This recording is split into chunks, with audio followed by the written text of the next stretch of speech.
ఒక్కసారి రసం ఇలా ట్రై చేసి చూడండి. పప్పుచారైనా, సాంబారైనా పక్కన పెట్టేస్తారు. ఇది ఎలా చేసుకోవాలో చూద్దాం.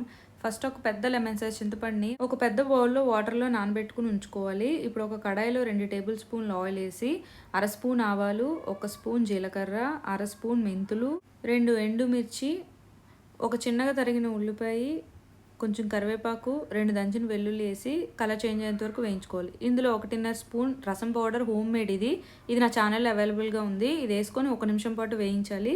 ఇప్పుడు ఇందులో చింతపండు రసం, అలాగే ఒక గ్లాస్ వాటర్ ఏసుకొని, దీనిలో ఒక టొమాటో బాగా చేత్తో పిసికింది నేను ఇందులో ఏసుకుంటున్నాను. ఏసుకొని బాగా కలుపుకొని, కొంచెం పసుపు ఏసుకోండి. అలాగే 2 స్పూన్లు ఉప్పు ఏసుకొని బాగా కలుపుకొని దీన్ని 5 నిమిషాల పాటు మరగనివ్వాలి. 5 నిమిషాల తర్వాత స్టవ్ ఆఫ్ చేసేయండి. ఎక్కువసేపు మరిగితే చేదుగా అయిపోతుంది.